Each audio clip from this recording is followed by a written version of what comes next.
जब आपका फाउंडेशन का वर्क कंप्लीट हो जाता है, उसके बाद जो नेक्स्ट स्टेप घर बनवाने में आता है वो है आपका प्लिंथ बीम। तो जिस तरह से आपके घर का फाउंडेशन मजबूत होना जरूरी है, उसी तरह से आपके प्लिंथ बीम का भी मजबूत होना आपके घर के लिए काफी ज्यादा जरूरी है। पर दोस्तों, कुछ जगह पर ऐसा भी देखा जाता है कि प्लिंथ बीम का काम करते समय लोग कुछ ऐसी गलतियां कर देते हैं जिस वजह से मकान मालिक का बड़ा नुकसान हो जाता है, जिस वजह से उनका प्लिंथ बीम जो है वो कमजोर रह जाता है। जैसे कि कुछ जगह पर प्लिंथ बीम का साइज जो है वो गलत लिया जाता है, कुछ जगह पर गलत सरिये का इस्तेमाल किया जाता है, तो कुछ जगह पर ठेकेदार का फायदा हो इसके लिए खराब शटरिंग का इस्तेमाल किया जाता है, जिस वजह से अच्छी फिनिशिंग नहीं मिल पाती है और आपका जो कंक्रीट है वो भी कमजोर रह जाता है। तो ऐसा आपके साथ ना हो, इसके लिए ये वीडियो जो है ये आपको पूरा जरूर देखना चाहिए, क्योंकि इस वीडियो में हम स्टेप बाय स्टेप जानेंगे कि किस तरह से आप अपने घर के लिए सही तरीके का प्लिंथ बीम का काम कर सकते हो। तो इसीलिए थोड़ा सा समय निकाल के इस वीडियो को ध्यानपूर्वक देखिए, क्योंकि ये वीडियो डेफिनेटली आपके काफी ज्यादा काम में आने वाला है। तो चलिए बिना देरी किए हम वीडियो को शुरू करते हैं। पर उससे पहले अगर आप लोग इस चैनल पे नए आए हो तो चैनल को जरूर सब्सक्राइब कीजिए। तो सबसे पहले ये जान लेते हैं कि आखिर आपके घर के अंदर ये जो प्लिंथ बीम है इसे क्यों दिया जाता है। तो देखिए दोस्तों, आपके घर का जो प्लिंथ बीम होता है उसका प्राइमरी पर्पज ये होता है कि ये टाई करता है फाउंडेशन और वॉल इन दोनों को, और जो लैटरल लोड होते हैं उन्हें रेजिस्ट करने का काम करता है, फिर चाहे आपके वॉल का वजन हो या फिर कॉलम का वजन हो। ये जो प्लिंथ बीम होता है ये ऊपर से आने वाले हर एक लोड को इवनली डिस्ट्रीब्यूट फाउंडेशन के तरफ करने का काम करता है, जिस वजह से किसी भी प्रकार का आगे चल के आपको सेटलमेंट नहीं दिखाई देता। अब दोस्तों, सबसे पहला सवाल ये आ जाता है कि अगर हम प्लिंथ बीम बनवाने जा रहे हैं तो उसका मिनिमम साइज कितना होना चाहिए, या फिर प्लिंथ बीम के जनरली कितने साइज होते हैं। तो देखिए दोस्तों, ये बहुत सारे फैक्टर्स पर डिपेंड होता है, पर अगर हम प्लिंथ बीम के मिनिमम साइज की बात करते हैं तो आपका जो प्लिंथ बीम का साइज है वो 9 इंच बाय 9 इंच से कम बिल्कुल भी नहीं होना चाहिए। अब ये जो प्लिंथ बीम का साइज है ये आपके साइट के कंडीशन के ऊपर डिपेंड होता है। कुछ जगह पर 9 इंच बाय 9 इंच का प्लिंथ बीम दिया जाता है, कुछ जगह पर 9 इंच बाय 12 इंच का प्लिंथ बीम दिया जाता है, कुछ जगह पर 9 इंच बाय 15 इंच, यहाँ तक कि 9 इंच बाय 18 इंच के प्लिंथ बीम भी दिए जाते हैं। अब दोस्तों, नेक्स्ट पॉइंट आ जाता है कि अगर हम इस प्लिंथ बीम को बनाने वाले हैं तो उसके लिए हमें जो कंक्रीट इस्तेमाल करना है उसकी मिनिमम ग्रेड कितनी होनी चाहिए। तो आपका जो कंक्रीट है उसके लिए आपको M20 ग्रेड का कंक्रीट इस्तेमाल करना है, उससे कम ग्रेड का कंक्रीट आपको बिल्कुल भी इस्तेमाल नहीं करना है। और ये जो M20 है इसका प्रोपोर्शन होता है 1:1 1.5:3, यानी कि 1 part is cement, 1.5 part is sand and 3 part is aggregate. इस हिसाब से आपको जो है कंक्रीट बनाना है। और जब भी आप कंक्रीट बनाओगे उस बीम के अंदर डालोगे तो आपको हमेशा वाइब्रेटर का इस्तेमाल जरूर करना चाहिए, जिससे कि अच्छे तरीके से कॉम्पैक्शन हो और आपका जो बीम है वो मजबूत बने। अब दोस्तों, नेक्स्ट पॉइंट आ जाता है जो कि है सरिये के रिलेटेड। तो अगर आप प्लिंथ बीम बनवाने जा रहे हो तो आपको कम से कम कितने सरिये का इस्तेमाल करना चाहिए और उन सरिये का साइज कितना होना चाहिए। तो जब भी आप प्लिंथ बीम बनाने वाले हो तो आपको यह ध्यान में रखना है कि आपको कम से कम 4 सरियों का इस्तेमाल अपने प्लिंथ बीम के लिए करना है।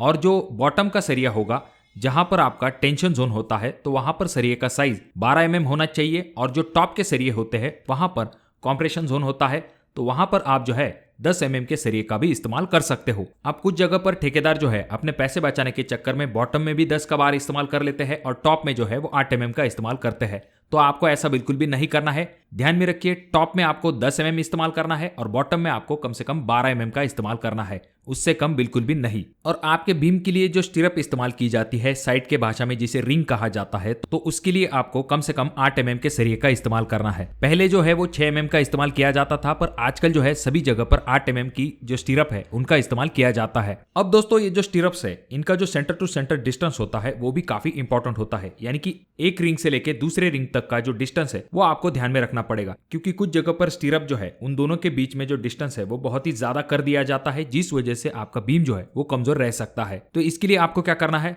आपकी जो स्टिरअप है उन दोनों के बीच में कम से कम 5 से लेके 6 इंच का डिस्टेंस होना चाहिए। कुछ जगह पर ऐसा देखा जाता है कि लोग जो है बहुत ही ज्यादा डिस्टेंस कर लेते हैं, यानी कि 10 इंच 12 इंच 14 इंच तक जो है वो स्टिरअप का जो डिस्टेंस रखते हैं वो काफी गलत चीज है। आपको ये ध्यान में रखना है कि 5 से लेके 6 इंच तक का डिस्टेंस होना चाहिए। और उसमें भी अगर हम डिटेल में जाए तो आपका जो बीम होता है उसके कॉलम के साइड का जो स्टिरअप्स होता है उनका डिस्टेंस और भी कम हो जाता है। एग्जाम्पल के लिए, जैसा कि आप अगले वीडियो में देख सकते हो, बीम का जो मिडल पोर्शन होता है वहां पर स्टिरअप्स के बीच में 6 इंच से लेकर 7 इंच तक डिस्टेंस रखा गया है, और जो कॉलम के तरफ स्टिरअप्स है तो उनका डिस्टेंस काफी कम है, यानी कि 4 से लेकर 5 इंच तक जो है उन दोनों स्टिरअप के बीच में डिस्टेंस रखा गया है। तो इस चीज के तरफ भी आपको ध्यान देना है। उसके बाद जब भी हम स्टिरअप्स की बात करते हैं तो स्टिरअप में हम जो बेंड लगाते हैं तो वहां पर आपको ये ध्यान में रखना है कि स्टिरअप का जो हुक होता है उसका बेंड हमेशा लोग 90 डिग्री में छोड़ देते हैं, यानी कि इस तरह से, जैसा कि आप अगले वीडियो में देख सकते हो। तो आपको ऐसा बिल्कुल भी नहीं करना है। आपकी जो स्टिरप्स है उनका जो बेंड है वो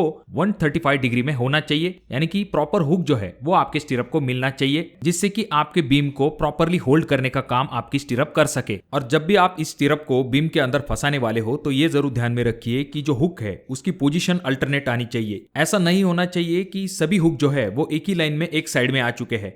अल्टरनेट हुक जो है वो आपके बीम के ऊपर होने चाहिए। अब बात करते हैं नेक्स्ट पॉइंट के बारे में, जो कि है आपके प्लिंथ बीम के शटरिंग वर्क के रिलेटेड। अब जब भी बीम का शटरिंग वर्क करने की बात आती है तो कुछ जगह पर ऐसा देखा जाता है कि ठेकेदार अपने पैसे बचाने के चक्कर में आपका ही मटेरियल इस्तेमाल कर लेता है, यानी कि साइड पे जो ईंटें पड़ी हुई होती है उन्हें ही बीम के साइड के शटरिंग वर्क के तौर पर इस्तेमाल करता है।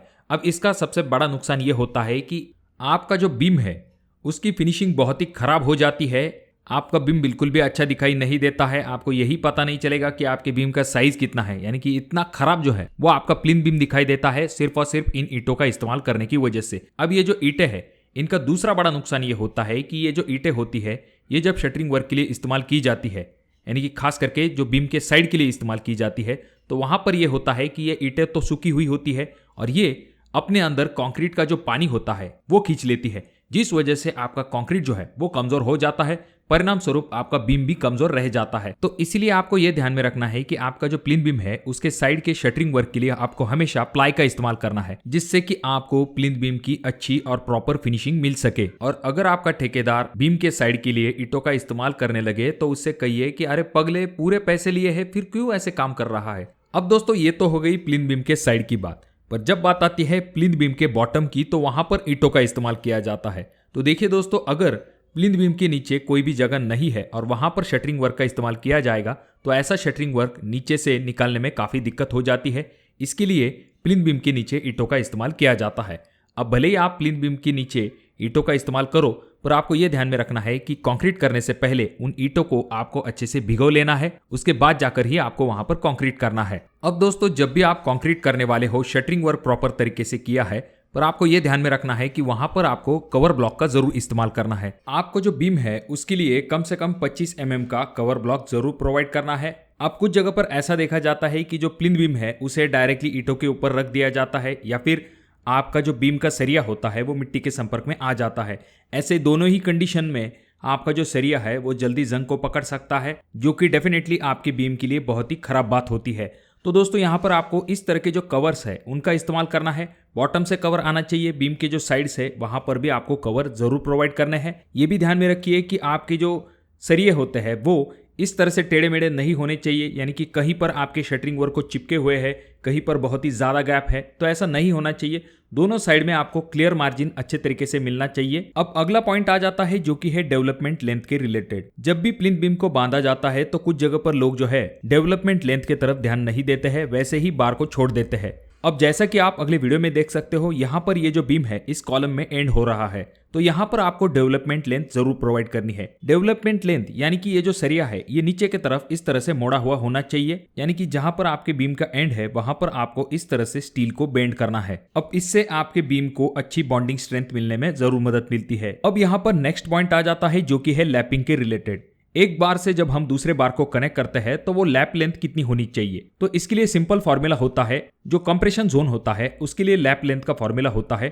24/d। इसमें d का मतलब होता है डायमीटर ऑफ बार, और अगर हम टेंशन जोन की बात करते हैं तो वहां पर लैपिंग का फॉर्मूला होता है 45/d, जिसमें कि अगेन 45 × डायमीटर ऑफ बार, जो कि आपके बीम की लैपिंग लेंथ होगी। अब यहाँ पर आसानी के साथ समझने के लिए ऊपर के तरफ के जो बार होते हैं वहां पर आप जो है कंप्रेशन जोन वाला फॉर्मूला इस्तेमाल कर सकते हो, जो कि 24/d है, और जो नीचे के बार है जहां पर आपका टेंसाइल लोड होगा तो वहां पर आप जो है 45d फॉर्मूला का इस्तेमाल कर सकते हो। अब दोस्तों, यहाँ पर और एक चीज ध्यान में रखनी पड़ती है कि आप जो लैप दोगे वो आपको कहीं पर भी नहीं देना है। जो आपका कंप्रेशन जोन होता है यानी कि ऊपरी बार जो है उसमें आप जो है सेंटर में लैपिंग दे सकते हो, पर जहां पर आपका टेंशन जोन होता है तो वहां पर आपको सेंटर में लैपिंग नहीं देनी है। आपको जो है बीम के एंड में आप लैपिंग दे सकते हो। और जब आपके प्लिंथ बीम का कास्टिंग वर्क कंप्लीट हो जाता है तो उसके दूसरे दिन बाद आप जो है शटरिंग वर्क खोल सकते हो। शटरिंग वर्क खोलते समय ये जरूर ध्यान में रखिए कि जो कॉर्नर्स होते हैं बीम के वो नहीं टूटने चाहिए। अगर कहीं पर छोटा मोटा हनी कॉम्ब आ चुका है तो उसे भी जरूर क्लियर कर लीजिए। आपका जो प्लिंथ बीम है उसके मजबूती के लिए पानी देना भी काफी ज्यादा जरूरी है, तो आपको ये ध्यान में रखना है कि कम से कम 14 दिन तक आपके जो प्लिंथ बीम है उसे अच्छे तरीके से तराई जरूर कीजिए। तो दोस्तों इस वीडियो में हमने स्टेप बाय स्टेप और डिटेल में जाना है कि प्लिंथ बीम कास्टिंग करते समय हमें कौन कौन सी चीजों की तरफ ध्यान देना चाहिए। मैं आशा करता हूँ कि वीडियो आपको पसंद आया होगा।